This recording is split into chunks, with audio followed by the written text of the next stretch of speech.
Idli, dosa, chapati, parotta, rice இது எல்லாத்துக்கும் ஏற்ற மாதிரியான ஒரு குருமா பார்க்கலாம் வாங்க.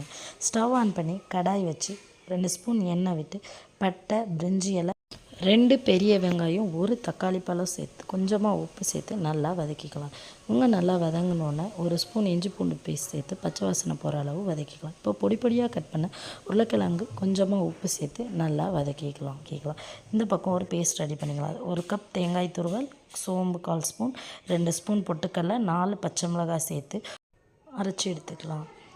இப்போ உருளைக்கிழங்கு நல்லா வதங்கினதும் அதோட 1/4 ஸ்பூன் மஞ்சள் தூள், அரைச்சி வைத்த தேங்காய் பேஸ்ட் சேர்த்து நல்லா பச்சை வாசனை போகிற அளவுக்கு வதக்கிக்கலாம். இதோட நமக்கு தேவையான அளவு தண்ணி சேர்த்து நல்லா மிக்ஸ் பண்ணி மூடி போட்டு ஒரு 10 நிமிஷம் நல்லா கொதிக்க வச்சு எடுத்தோம்னா அருமையான குருமா ரெடி.